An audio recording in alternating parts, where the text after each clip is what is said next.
Welcome to today's deep dive into the rapidly evolving science of anxiety and depression. Our mission today is to unpack recent clinical data showing these conditions aren't just simple chemical imbalances. Right, they are deeply interconnected systemic whole body experiences. Yeah, exactly. And we are also going to get into the massive 2024 and 2025 treatment revolution. Let's just jump right in. Because the scale we are dealing with right now is, well, it is staggering. In 2025, we are looking at over 1 billion global cases. Yeah. And U.S. adult depression alone has hit a historic high of 18.3%. Which is nearly 48 million people. Now, since you follow this space, you probably already know the distinct emotional blueprints here. Right. Anxiety is that future-focused, what-if dread. While depression anchors you in past or present numbness and guilt. But what stands out in the recent STAR-D study is how rarely these happen in isolation. 53% of major depressive patients have concurrent anxiety. It is more than half. Yeah, and they feed into this brutal loop. When you are constantly anxious, your primary coping mechanism becomes Avoidance. Yeah. You shrink your world to feel safe.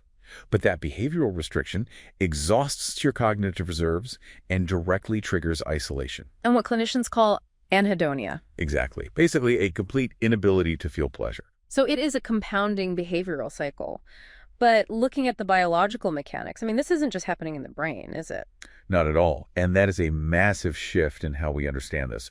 Systemic inflammation, the kind driven by chronic stress or a poor diet, can actually cross the blood-brain barrier. Wow. Once there, it alters how your neurotransmitters are metabolized.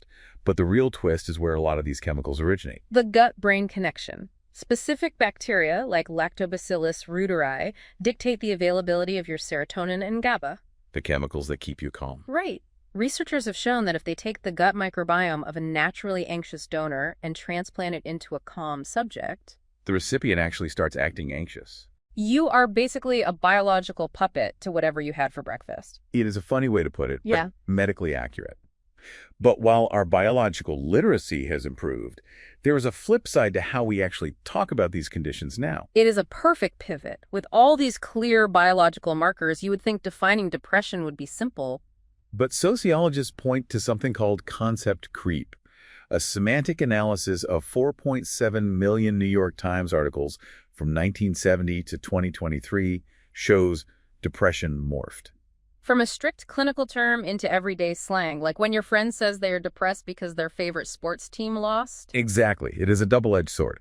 Using the language casually absolutely reduces stigma, which is essential. But on the other hand, it risks overwhelming our healthcare systems by framing ordinary distress as a clinical disorder requiring medical intervention. Right. And speaking of intervention, if traditional SSRIs are failing up to 60% of patients, what is medicine actually doing to pivot right now? we are in the middle of a major treatment revolution.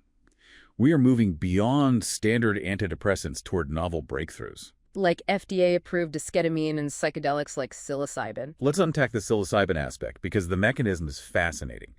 It acutely disrupts the brain's default mode network. So if you think of that network as the deeply worn mental grooves where your brain naturally idles. Psilocybin essentially smooths the tracks. It breaks patients out of those heavy, rigid cycles of rumination. And alongside these clinical innovations, we are seeing huge public health infrastructure wins. Look at Indiana. Yes. They optimize the 988 suicide and crisis lifeline so well that they have slashed average crisis wait times to just 1 minute and 31 seconds. Plus, you're seeing massive private pushes, like the Indianapolis Colts $32 million Kicking the Stigma initiative. It is aggressively normalizing vulnerability. And funding grassroots behavioral health work. The cultural momentum is shifting right alongside the science. But for you listening right now, why does all this matter? Because mental health is fundamentally physical health. You cannot separate the mind from the body. Your sleep, your social connections, and your diet are the primary defenders of your brain's architecture. Which leaves us with something to think about as we wrap up today. If our gut microbiome directly dictates the synthesis of our mood-regulating neurotransmitters, How much of your daily anxiety is actually you? and how much is simply your bacteria reacting to what you ate?